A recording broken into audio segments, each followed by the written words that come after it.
Știi care este cel mai mare blocaj care împiedică un copil să se bucure de viață?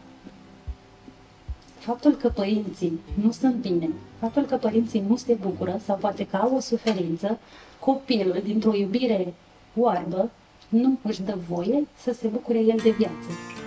Însă asta este cea mai mare problemă, pentru că un părinte și-ar dori să-și vadă copilul că se bucură de viață. El pentru asta l-a adus pe lume, să se bucure de viață, de succes. Însă sunt două feluri de iubire.